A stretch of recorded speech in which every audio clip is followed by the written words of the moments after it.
ሁላችንም ልባችን ውስጥ አላህ ብቻ የሚያውቀው ህመም አለ።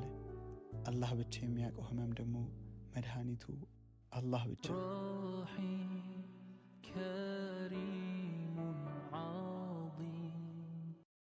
ሁሌ ይህንን አስታውስ። ንጹህ ልብና ቆንጆ አስተሳሰብ ካለህ ማንንም አጣለው ብለህ አትጨነቅ፣ እነሱ ያጡሃል እንጂ። በልብ ምን ጌጥ አለ ከተባለ ነብዩ መውደድ ነው አለይሂ ሰላቱ ወሰለም። በልብ ያለው ጌጥ ምንድነው ከተባለ ነብዩ ሰለላሁ ዐለይሂ ወሰለም ማፍቀር ነው። ለዛ ነው እኮ ወዐለሙ አነ ፊኩም ረሱሉላህ፣ እወቁ መልእክተኛው ከናንተ መካከላችሁ ነው ይላል። በአካል ማለት ሳይሆን ለኛ የነብዩ ሰለላሁ ዐለይሂ ወሰለም አስተምሮት ያው ነው ከኛ ጋር። ከዛ አላህ ምን ይላል? አሐበበ ኢለይኩሙል ኢማን፣ በልቦናችሁ ውስጥ ኢማንን አላህ ጌጥ አድርጎታል ማለት ነው። ውበት ማለት ላንተ በልብ ውስጥ ሰለላሁ ዐለይሂ ወሰለም፣ ያንተ ውበት በልብ ውስጥ ያለው የመልእክተኛው አለይሂ ሰላቱ ወሰለም ድንቅ ስም ሙሐመድ የሚለው አለይሂ ሰላቱ ወሰለም። ሳታስመስል ሳትዋሽ ነገሮችን ሳታቀነባብር እንደወረደ ኑረው። ይሄ ምድር ጊዜያዊ ነው። ለማን ብለህ ተዋሻለህ? ለማን ብለህ ታስመስላለህ? ለአጭር ጊዜ ህይወት ስቀህ ተደስተህ እውነት ተናግረህ ብቻ እለፍ።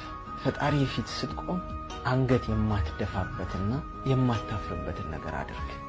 ተሰብረሽ እንዳትቀሪ። ጠንካራ መሆን ለድርድር የማታቀርቢው ጉዳይሽ መሆን አለበት። ቀና በይ። በህይወትሽ ጠንካራ ሆነሽ ቀና ብለሽ መቆም አማራጭ የሌለው ጉዳይሽ መሆን አለበት።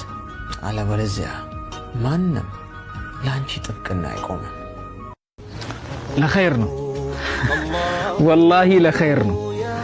ነቢ ኢብራሂም አለይሂ ሰላም በእድሜያቸው ማምሻ ላይ ያገኙትን ልጃቸውን እስማኤልን አልሐምዱሊላሂ አለዚ ዐለል ኪበሪ እስማኤል ብለው ያመሰገኑበትን ልጃቸውን አላህ ሱብሓነሁ ወተዓላ ከሐጀራ ጋር እልም ያለ በረሃ ላይ ትታቸው ሂድ አላቸው። እኛ ስንመለከተው መጥፎ ነገር ነው ይመስለን። አላህ ሐጀራን ሰፍዋና መርዋን 7 ጊዜ አመላለሳት። መጥፎ ነገር ነው ይመስለን። ነገር ግን በዛች ክስተት አላህ ዘምዘምን አፈለቀ። እስከ የውመል ቂያማ ድረስ ሙእሚኖች ይጎነጩታል። እንደገና በዛም አላበቃም፣ ልጃቸውን እረዳላቸው አላህ። አሁንም ስናየው በጣም መጥፎ ነገር ነው ይመስለን። ሊያርዱት አጋደሙት ነቢ ኢብራሂም ልጃቸው እስማኤልን። አላህ ሙክት በጋ ወረደላቸው። በዛች ዕለት በአረፋ ዕለት ምስኪኖች ከሀብታሞች እኩል ስጋቸውን በልተው ደስ ብሏቸው እንዲውሉ አደረገ አላህ።